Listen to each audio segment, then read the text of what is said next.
No one knew that I was a sex addict until the company's team building exercise. I had forgotten to bring my medicine along for that night and was assigned to a tent with a male colleague. I was in tears as I climaxed right before his eyes, and now that there was no turning back, my impulses spiraled further away from control. No one knew that I was a sex addict until the company's team building exercise. I had forgotten to bring my medicine along for that night and was assigned to a tent with a male colleague. I was in tears as I climaxed right before his eyes, and now that there was no turning back, my impulses spiraled further away from control. Due to my addiction, my heart had been pounding the moment the supervisor came and told us we were staying the night at the hot springs. If I even had an instant of skin contact with a man, my libido would flare up in minor cases, and in worst cases, I would straight up get an orgasm. I had never told anyone because it was just so embarrassing, and when I was younger, I had presumed I'd simply get better once I was an adult. That was until I realized the symptoms were getting even more out of control, and there was that one time I almost moaned out loud in public. Fighting back the embarrassment that almost killed me, I went to the doctor and got some medicine. However, I had forgotten to bring my medicine as this team-building exercise was organized out of the blue and very far from my home. Even as I fought against the fear eating me inside, warning myself to restrain myself and stay well behind, our supervisor suddenly announced, "Sorry guys, all the rooms have been booked, but we have tents. There aren't many, so we're just going to have to make do. Ruth, you're going to Dean's tent." And that was how we got to the situation right now. Me, a sex addict with no meds within reach, following the burly man into the tent. I did my best to keep to a corner in the tent, biting my lip and closing my eyes while telling myself to fall asleep as soon as I could before the last dosage lost effect. But that was when Dean came to me. "What's wrong?" he asked. I could feel his body warmth from my back, and my skin was already crawling. "Nothing. I'm fine. Please, just stay away from me." But even as the stimulation extended from my skin to the rest of my body, I knew the pain was coming. I checked my phone and only saw that it was midnight, 6 hours since I had last taken my pills. It was losing effect soon,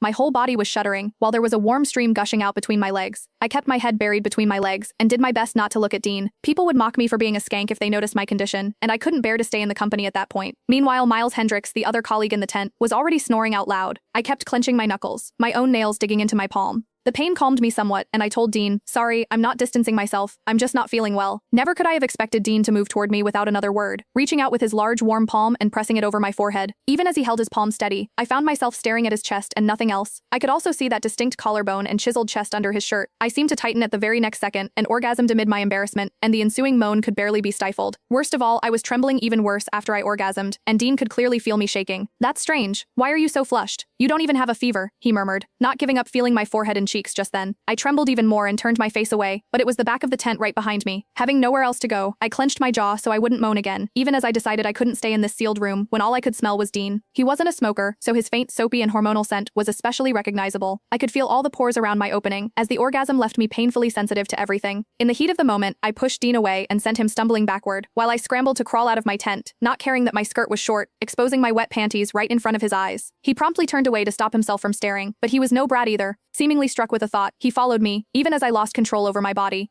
The fire in my loins was ablaze, and I had never